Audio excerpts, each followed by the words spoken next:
عن عقبة بن عامر رضي الله تعالى عنه أنه قال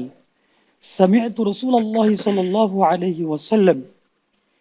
يقول أحدهما رجلان من أمتي يقوم أحدهما من الليل فيعالج نفسه إلى الطهور وعليه عقد فيتوضأ فإذا وضأ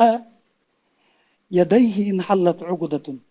وإذا وضأ وجهه انحلت عقدة وإذا مسح وجهه وإذا مسح رأسه انحلت عقدة وإذا وضأ رجليه انحلت عقدة فيقول الرب للذين وراء الحجاب انظروا إلى عبد هذا يعالج نفسه ما سألني عبد هذا فهو له رواه মুসনাদ আহমদ রাওয়াহুল ইমাম ফি মুসনাদিহ।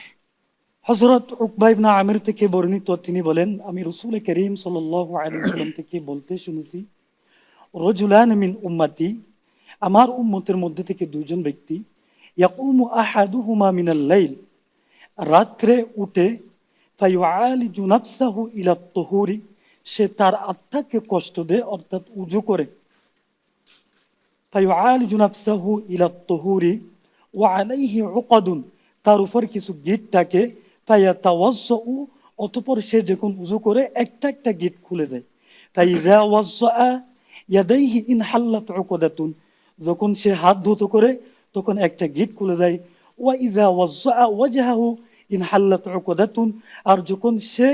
চেহারা ধুতো করে তখন আরেকটি গিট খুলে যায়, ওয়া ইযা মাসাহা রাসাহু ইনহাল্লাত উকদাতুন, আর যখন সে তার সর মাথাকে মাসাহ করে তখন আরেকটি গিট খুলে যায়, ওয়া ইযা ওয়াজ্জা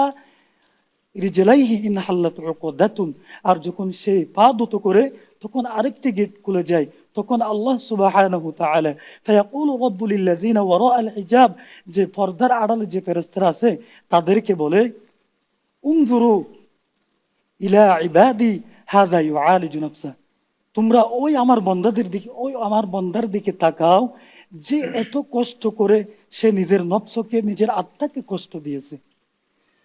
মা সাআলানি আবদি হাযা ফাহুয়া লাহ, সে আমার বান্দা আমার কাছে যা চাইবে সেটাই তার জন্য, অর্থাৎ আমি তাকে দিয়ে দিব। এটা ইমাম আহমদ ইবনে হাম্বল তার মুসনাদের মধ্যে তাখরিজ করেছেন। حدثنا حدثنا حدثنا حدثنا حدثنا